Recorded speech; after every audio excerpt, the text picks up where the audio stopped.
Welcome to my channel. Try to hear the latest story. My boss fired me right after I closed a $612 million deal, calling me replaceable. They didn't realize the client only recognized my name on the deal. When everything collapsed, a competitor recruited me immediately, and my old company watched the contract walk out the door with me. Hey Reddit, my company tried to push me aside on a major project. When I didn't play along, they cut me loose. They thought that was the end of it. Turns out they had no idea what mistake they'd made. Let me start from the beginning. My name's Theo Cooper. I'm 39, and until recently, I worked as a senior contracts lead at Eastmark Systems. If the title sounds boring, that's because it is. But it mattered. Whenever sales promised the client something impossible, I was the one who had to turn it into something legal and realistic. If a detail could blow up later, it usually started on my desk first. My days started early because half the people we worked with lived across the ocean. By 6:30, I'd be on a call with our team in Germany, walking them through documents that sales and engineering somehow always managed to disagree on. By 8, I'd be fixing a delivery schedule that made no sense, then a compliance check, then a technical walkthrough, then a pricing fix. It was routine chaos, and I was the one who kept it from falling apart. The biggest job that year was a $612 million contract with Aurelia Defense Group, a global-level client that treated paperwork like law.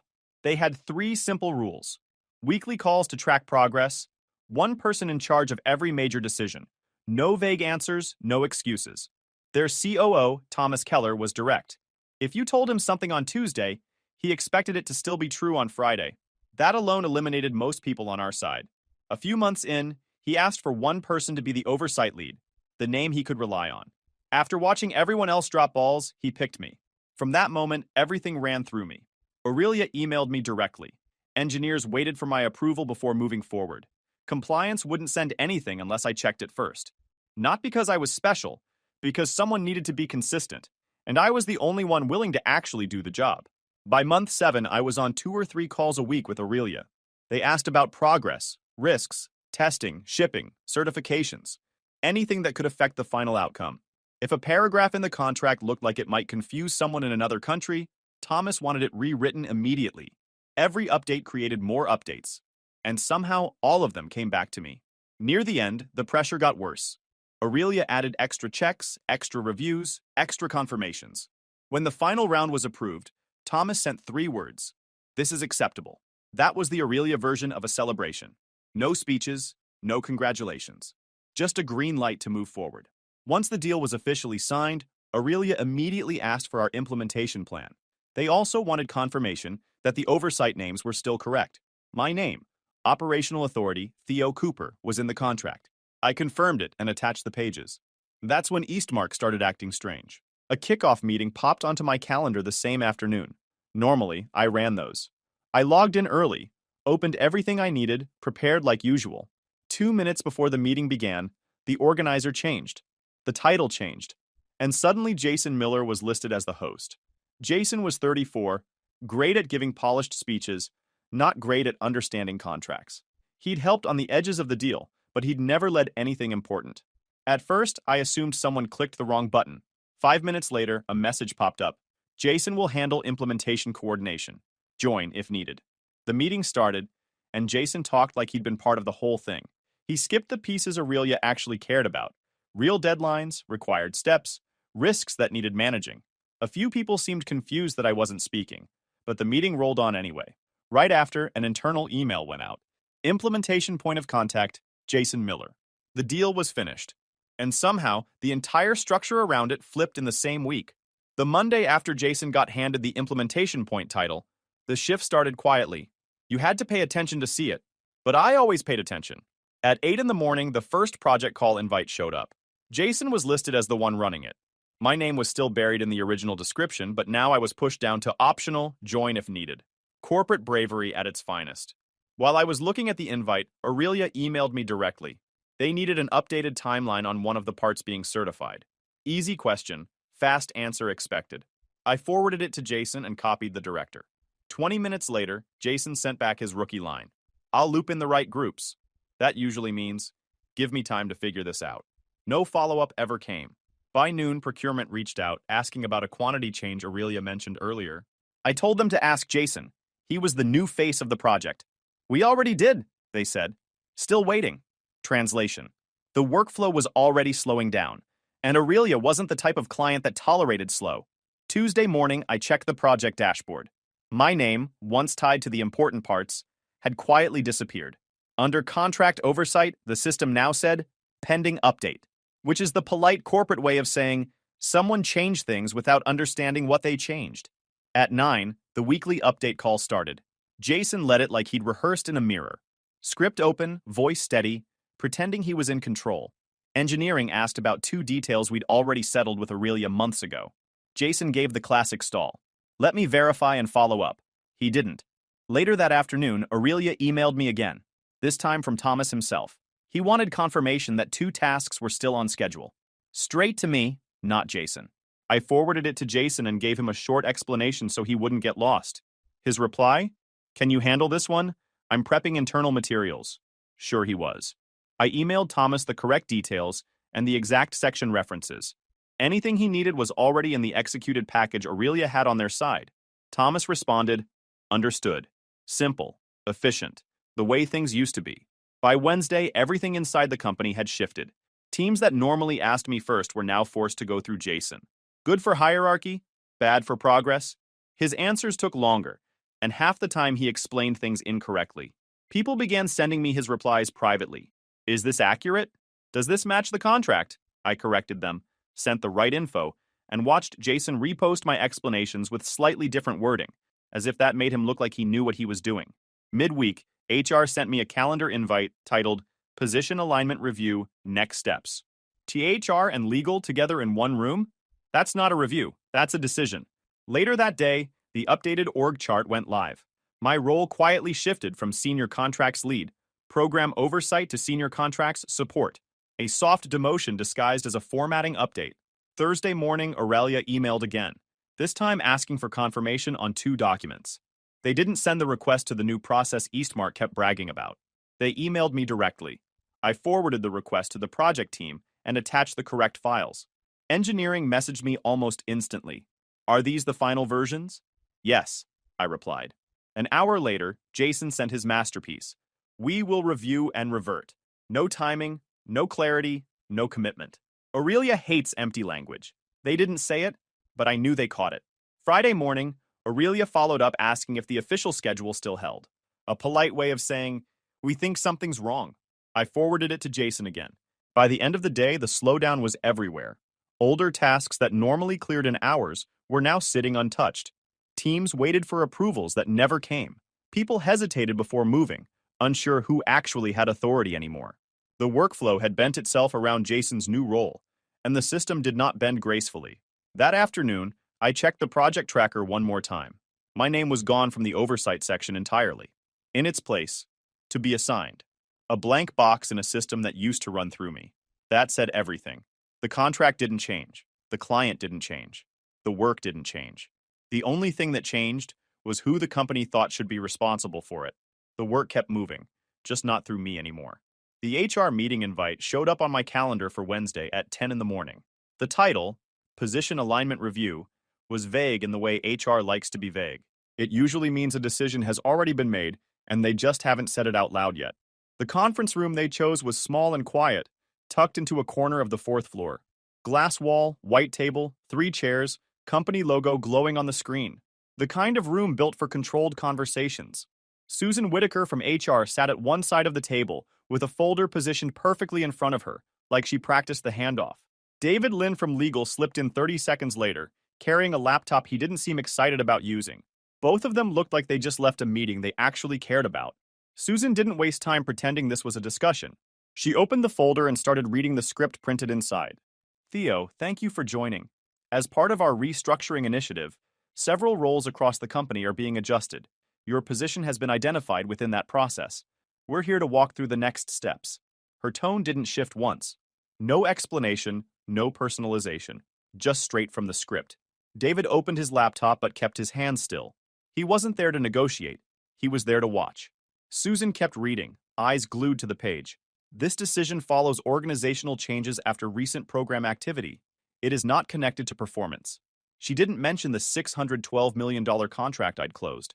She didn't mention the schedule I'd built with Aurelia, the client still expecting updates, or the oversight role that legally still had my name attached to it. She simply continued reading. Then she slid the folder across the table.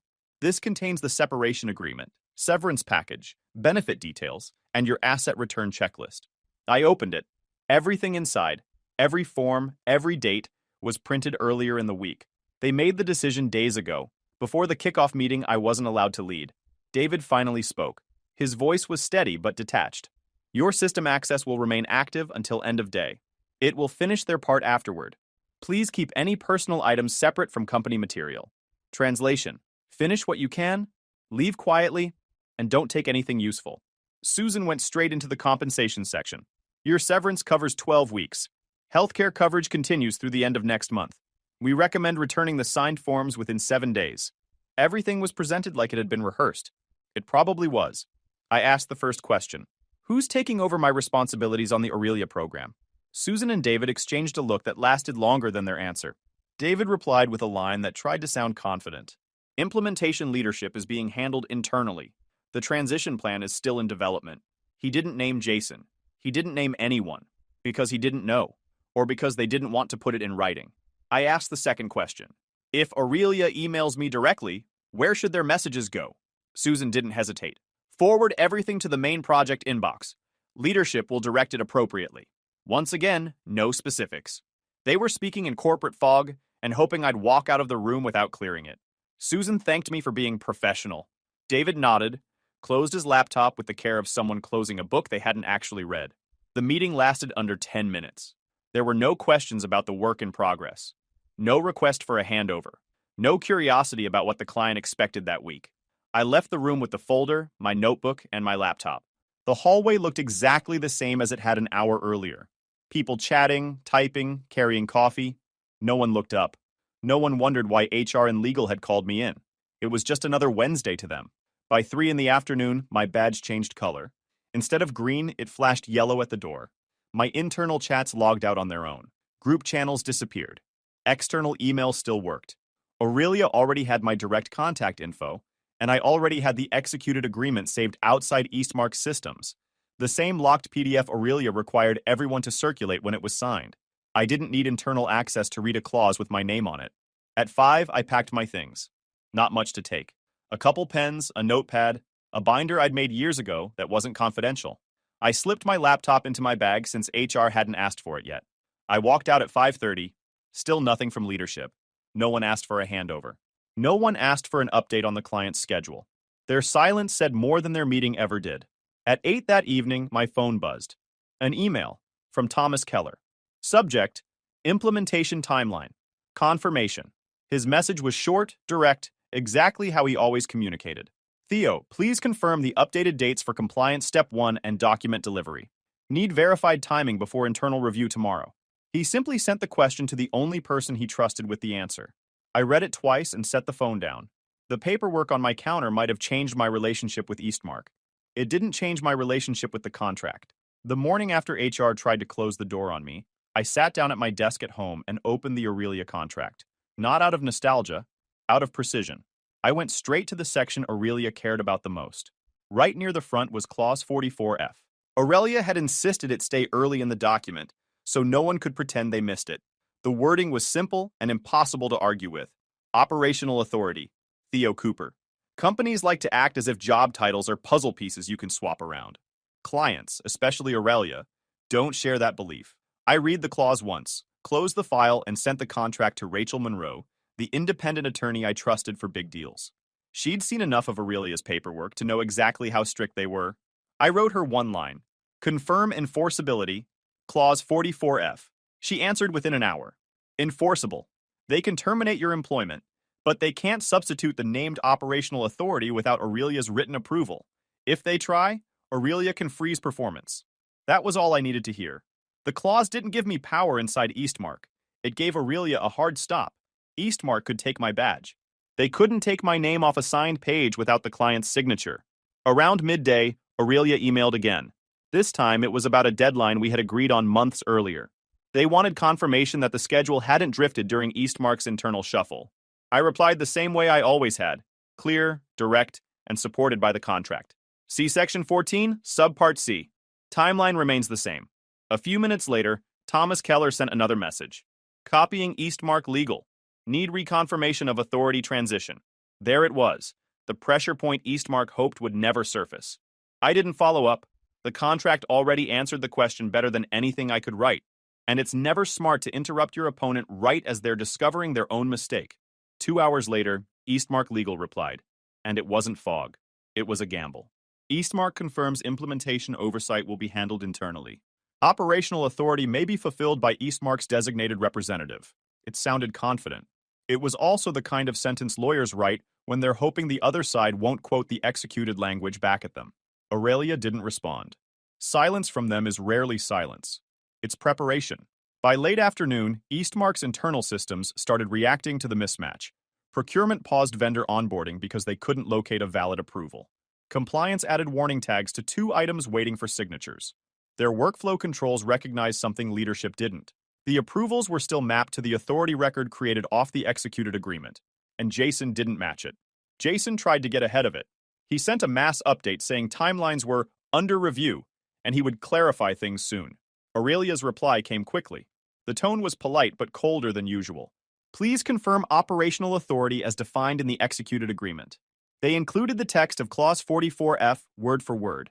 When a client copies your contract back at you, the problem is already larger than anyone wants to admit. Jason didn't respond. He forwarded it to legal. Legal forwarded it to leadership. Leadership forwarded it back to legal. After that, I stopped answering anything that wasn't already anchored in the executed agreement. Not out of spite, out of correctness. I wasn't employed by Eastmark anymore, and I wasn't going to be their unofficial authority just because they'd broken their own structure. If Eastmark wanted me involved, they could put it in writing. If Aurelia wanted a substitution, Eastmark could request it the way the executed agreement required. Emails moving in circles always mean the same thing. No one wants their name on the solution because no one has one. By Wednesday, the impact was impossible to hide. Vendor onboarding froze completely. Engineering held 2 work packets waiting for approvals they couldn't obtain. Document flow slowed to a crawl. The company wasn't malfunctioning. It was waiting for a signature the system no longer recognized. I kept my hands off their mess. No meetings, no approvals, no transition. If Aurelia contacted me, I answered exactly 2 things. What the executed agreement said, and the boundary that I was no longer employed by Eastmark and wasn't authorizing new work. Rachel emailed again. If Aurelia pushes this, they can legally freeze the entire program. I knew that. Aurelia never bluffs. Their structure doesn't allow improvisation. Later in the afternoon, Thomas emailed me directly. Need confirmation that testing milestones still match the approved sequence. I replied with the section reference from the executed agreement and 1 line of boundary. I was no longer employed by Eastmark, and I wasn't authorizing new work. If Aurelia wanted a substitution, Eastmark needed to request it in writing and get Aurelia's approval. Thomas replied, "Thank you." Simple, direct, the way it had always worked. Then he forwarded the entire thread to Eastmark's legal team with 1 line. Please clarify internal oversight handling. A polite way of saying, someone better fix this, and fast. Soon after, legal issued an internal notice titled Continuity Concern Aurelia Program. It listed the exact issues everyone was seeing. Oversight didn't match the contract. Client wanted answers. Work was slowing down. Immediate action required. They didn't need to include my name. It was already printed in the one place that mattered. As the week continued, everything slowed even further.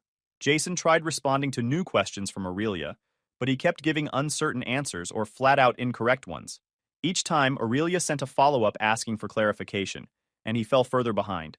Late Thursday, someone from compliance messaged me privately. 3 approvals stuck. Wrong signatory. Meaning Jason was trying to sign off on work the contract didn't allow him to handle. By Friday morning, 3 separate departments had paused their tasks and tagged them as awaiting oversight confirmation. The phrase spread through the building like a quiet reminder of whose name the contract actually depended on. Aurelia didn't need to issue warnings. The contract was doing the job for them. Inside Eastmark, questions piled up faster than anyone could answer, and every path led back to the same signature printed on Clause 44F mine. By Monday morning, the ripple effects weren't subtle anymore. They were everywhere. Procurement's dashboard, the one they loved showing off during budget season, was covered in yellow and red alerts tied to the Realiz program. Every single task that needed a sign-off showed the same status. Stalled, authorization missing. Procurement acted confused, but the message couldn't have been clearer. The system was looking for my authorization. It wasn't finding it. Not because the software had opinions, because Realiz had forced Eastmark to build a control for them. For this client, every approval flowed through a named authority record legal created when the agreement was executed. Procurement sign-offs, compliance releases, anything tied to schedule or deliverables. The workflow wouldn't accept a substitute unless legal updated the authority table and the client approved the change in writing. Eastmark could reshuffle titles all day. The system only recognized what the executed agreement had been mapped to. The company had swapped out the person the contract required, and the software didn't care about their internal reshuffling. Compliance wasn't doing any better. 2 major work streams froze with warnings saying, "Pending review, authorized signatory required." That message only appeared when someone who wasn't allowed to approve something tried anyway. It was the system's polite way of saying, someone pressed a button they shouldn't have touched. By noon, finance joined in. They flagged the entire program as implementation risk elevated. Finance never adds details. They just send warnings and wait for someone else to panic. But this one had a note attached. Milestones blocked at approval stage. Revenue timeline uncertain. In simple terms, the contract is cracking, and money might disappear. That's the kind of phrase that gives executives a stomachache. By early afternoon, the escalation finally hit Robert's inbox. I know because the distribution list included half the leadership team. Someone in finance asked him directly, "Who currently holds operational authority for the Realiz program?" Robert responded with one sentence, "Implementation lead Jason Miller." A bold answer for someone who had clearly never opened the contract. Legal replied within 5 minutes. They didn't ask the question because they were confused. They asked because they needed Robert to lock his mistake into writing. They attached a screenshot of the contract page showing my name printed under oversight. Not summarized, not paraphrased. Just the exact clause they all pretended didn't exist. A few minutes later, compliance chimed in. They flagged 3 documents Jason had tried to push through. Each one came back with the same rejection. Invalid signatory. Does not meet executed agreement requirements. Jason didn't respond. Robert didn't respond. The hallway started getting quieter. That kind of silence is usually the earliest sign of panic in a corporate building. Legal decided to dig deeper into the contract this time. Their follow-up email wasn't dramatic. It was just accurate. Clause 44F requires the named individual. Substitutions require written approval from the client. A simple sentence with a heavy impact. They couldn't pretend they didn't know anymore. Around 3 o'clock, Realiz's legal team sent their first formal message. They didn't email the project group. They didn't email Jason. They skipped all the middle layers and went straight to Eastmark's legal department. The subject line read, "Formal notice, request for contractual compliance." The body contained 2 sentences. Realiz requires confirmation that operational oversight remains as specified in Clause 44F. Implementation activities are suspended until alignment is confirmed. Suspended. That was the keyword. Once a client uses that word, the game changes. Inside Eastmark, the reaction was fast and chaotic. Project managers sent rapid-fire messages. Procurement wanted updates. Finance asked if they needed to redo the quarter's numbers.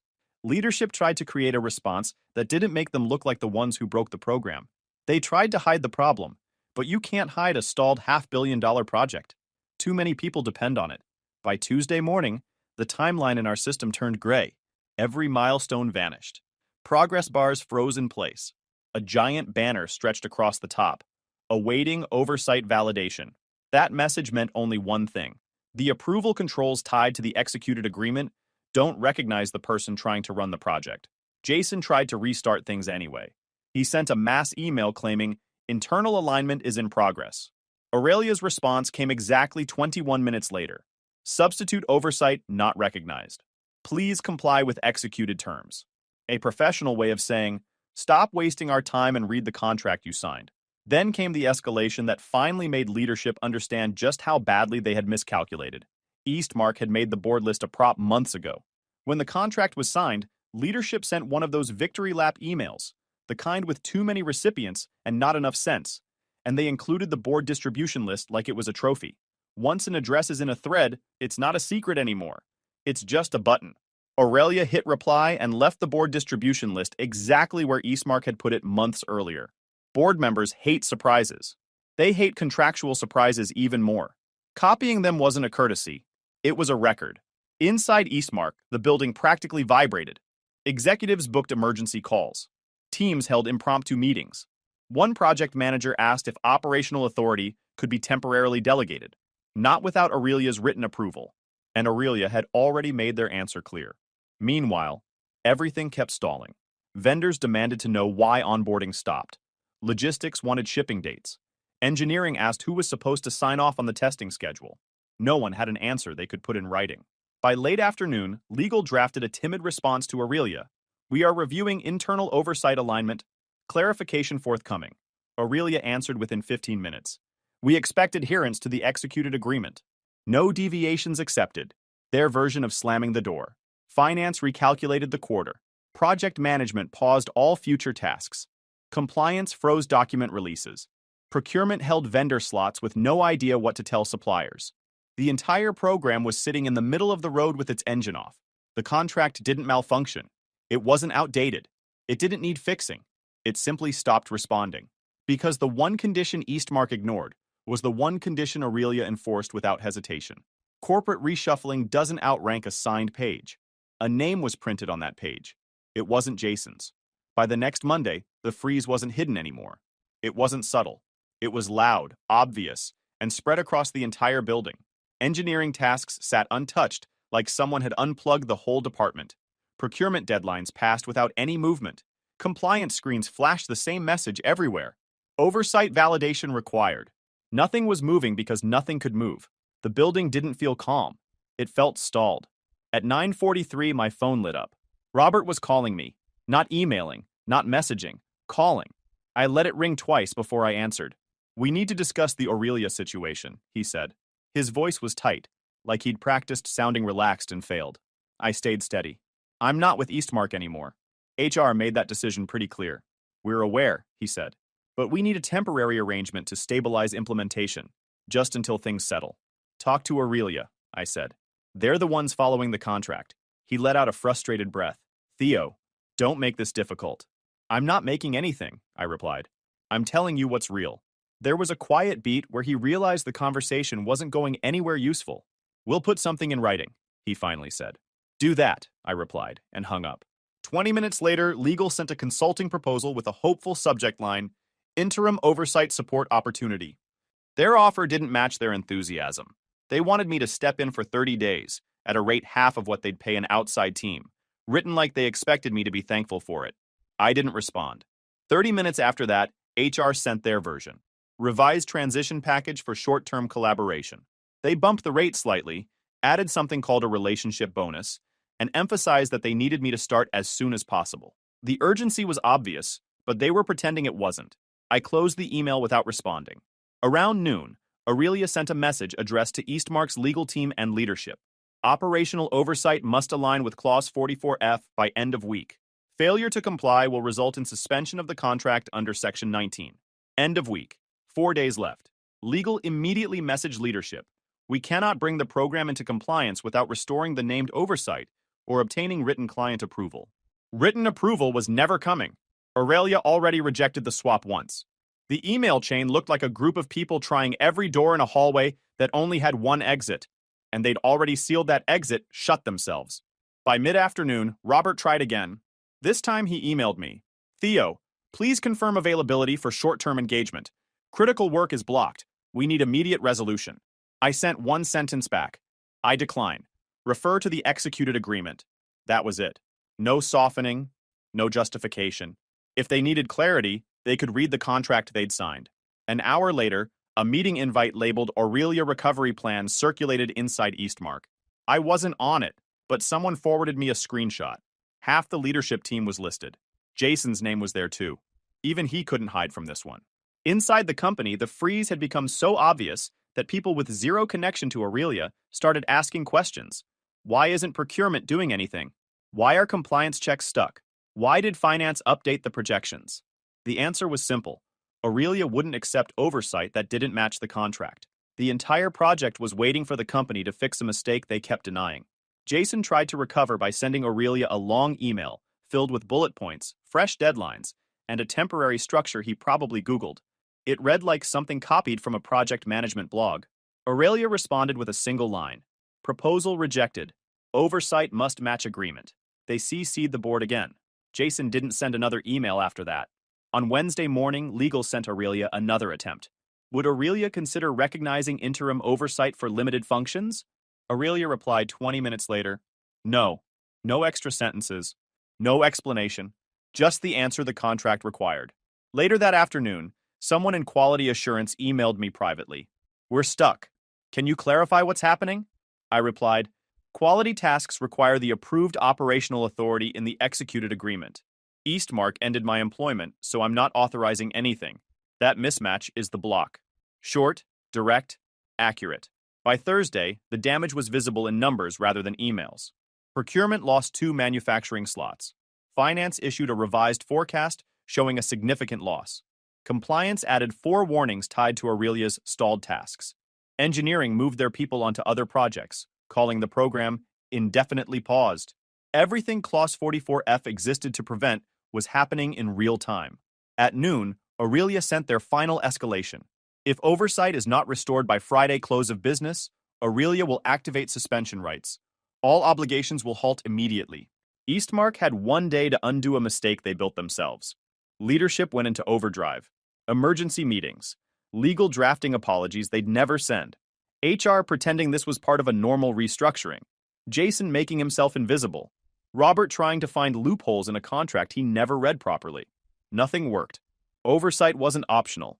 It was printed on a signed agreement with my name on it. Friday morning arrived with nothing changed. Oversight still blank. Timelines still frozen. Departments still waiting for approvals that couldn't legally be given. Robert called me again. I didn't pick up. He left a voicemail that sounded nothing like the confident executive he tried to be. We need you to return. Name a rate. We'll adjust the structure. Call me back. I deleted it. They didn't need me. They needed the authority they had already removed. By the next week, Eastmark's freeze wasn't a rumor anymore. It was visible to anyone paying attention. Vendors started reaching out, confused about delays. Partner companies quietly asked what was happening. A few smaller industry outlets even posted short notes about execution issues on a $612 million contract. Nothing public enough to hurt Aurelia, but enough to alert competitors that Eastmark had stumbled. At 10:14 that morning, my phone rang. The caller ID showed Washington, D.C. I answered on the first ring. This is Daniel Brooks, VP at North Shore Aerospace. A calm voice said, I'll keep it simple. We've been tracking the delay with Aurelia. We understand the problem is oversight. Straightforward, clean, better communication than anything I'd heard from Eastmark in months. Daniel continued, we're prepared to offer you a senior role with full authority. You'd run the Aurelia program from start to finish. No internal obstacles, no middle layers. No corporate warm-up, no unnecessary politeness. Just the offer. I asked the only question that mattered. Where does Aurelia stand on this? We've already spoken to them, he said. They're ready to move under a new prime contractor, as long as the oversight name stays the same. That didn't surprise me. Clients don't replace someone they've trusted for a year because a company decides to shuffle titles. Aurelia valued continuity. Eastmark valued hierarchy. One of those approaches works. One doesn't. Daniel added, if you're interested, we can finalize everything today. Aurelia is prepared to sign. There was nothing left to consider about Eastmark. Their part in this story ended the moment they removed the one thing the contract wouldn't let them remove. Send the paperwork, I said. 30 minutes later, an encrypted folder landed in my inbox. A clean executive contract. Clear authority. Direct reporting line. Strong compensation. Everything spelled out. No fluff. No bait and switch. Just a structure designed by adults. By early afternoon, I received a call from Margaret Hayes, Aurelia's general counsel. Theo, she said, North Shore briefed us. We reviewed the transition, we're aligned. Oversight terms remain exactly as before. Aurelia didn't need a committee meeting to make decisions. They cared about function, not politics. Margaret continued. You'll receive an updated agreement shortly. Section 14 will reference prior work. Oversight language unchanged. Implementation will resume once signatures are complete. Understood, I said. 10 minutes later, Thomas Keller emailed me. Ready to restart. Timeline adjustments needed. We'll coordinate directly. No emotion, no commentary, just the next steps. By 3 o'clock, the phase documents were signed. North Shore held the next phase by close of business, the part that was bleeding time. The full program value was still the full program value, but the work restarted under North Shore's control while the rest of the paper caught up. And I held the same authority I'd always had, but this time at a company that actually understood what that authority meant. Implementation restarted almost immediately. Engineering teams scheduled their first review call. Procurement reopened vendor slots. Compliance reactivated document flow. Logistics picked up where they left off. Every part of the project that Eastmark had stalled sprang back to life under North Shore. By the next morning, my calendar was filled again with the same tasks I used to run: planning, testing sequences, risk assessments, vendor checks, except now nothing was fighting me in the background.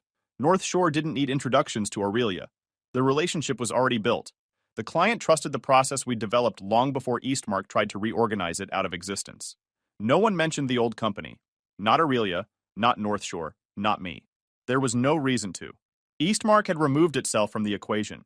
2 days later, industry newsletters started carrying short notes. Oversight misalignment leads to program reallocation. North Shore Aerospace takes over major international contract. Eastmark Systems adjusts leadership following internal disruption. No one named names. No drama. Just quiet acknowledgement of a company losing something it thought was secure. Inside Eastmark, the confusion was predictable. Vendors emailed asking who the new contact was. Teams noticed the project tracker had been archived. Leadership held private meetings trying to explain a loss they couldn't defend without admitting fault. None of it involved me.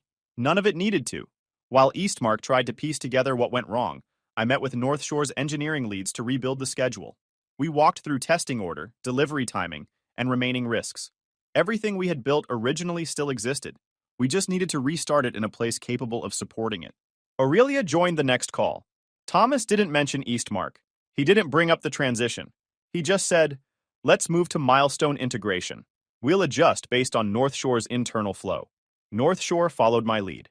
The program moved forward smoothly, steady, organized, predictable. Exactly how a large defense program is supposed to operate. By Friday afternoon, North Shore's internal dashboards showed green across the board. Tasks active, teams assigned, approvals flowing, oversight correct. Eastmark had frozen the project in a week. North Shore revived it in a day. The difference wasn't luck. It was structure. Over the following days, more quiet speculation circulated in industry chats and newsletters. Some people guessed internal politics. Others guessed compliance failure. A few figured out exactly what happened. It didn't matter. I had work to focus on. Real work. With people who understood the value of keeping their commitments. So I focused. Forward motion, nothing else. If you enjoyed this video, please hit that subscribe button. It really helps the channel and help us bring you more and better stories. Thanks.